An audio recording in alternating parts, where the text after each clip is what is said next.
Un atelier de sensibilisation sur le rôle des parlementaires dans la lutte contre le blanchiment de capitaux et contre le financement du terrorisme a été organisé conjointement par l'Association des parlementaires du Burundi APB, la cellule nationale de renseignement financier CNLF et de la PNUFIT Burundi en collaboration avec la CESFIN Africa en date du 5 au 6 mai 2025 à Bujumbura. Les animateurs de cet atelier ont montré que dans le monde entier, le blanchiment de capitaux s'élève à 6 milliards d'euros et sur le continent africain, le blanchiment de capitaux s'élève à 88 milliards d'euros. Honorable Pamphile Maraïka, qui a représenté la présidente de la PNUFIT Burundi dans cet atelier, nous a fait savoir la genèse de l'idée et les actions que le gouvernement du Burundi a déjà fait en la matière.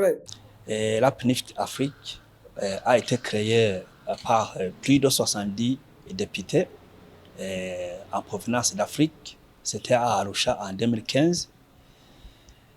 Et de là, ça a donné naissance à la PNUFIT Burundi, qui a été créée l'année passée en 2024.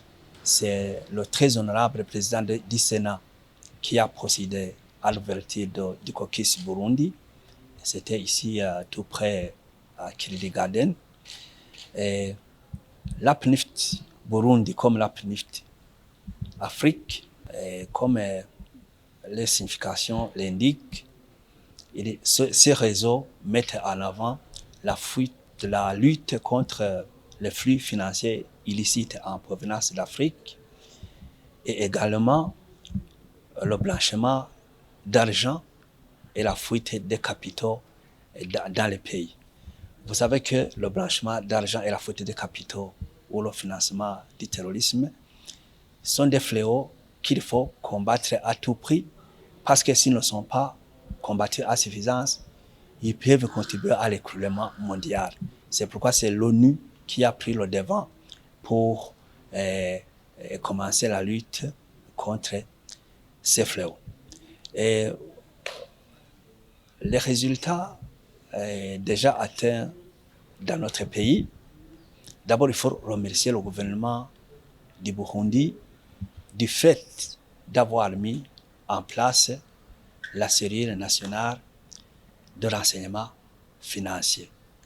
Et aussi le gouvernement du Burundi a mis en place la brigade anticorruption, la cour anticorruption, et aussi il y a la mise en place des lois pour la lutte contre ces fléaux. Là, je parlerai de la loi que nous avons votée au niveau de l'Assemblée nationale. C'était au cours de cette année concernant la lutte contre le blanchiment d'argent et contre le financement du terrorisme.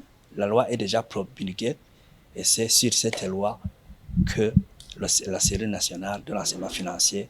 Aussi, nous félicitons vivement le gouvernement de la République du Burundi d'avoir mis en place l'Office burundais des recettes, qui est l'OBR, qui travaille jour et nuit, qui travaille bec et ongle pour une bonne mobilisation des ressources internes et une bonne gestion de ces dernières.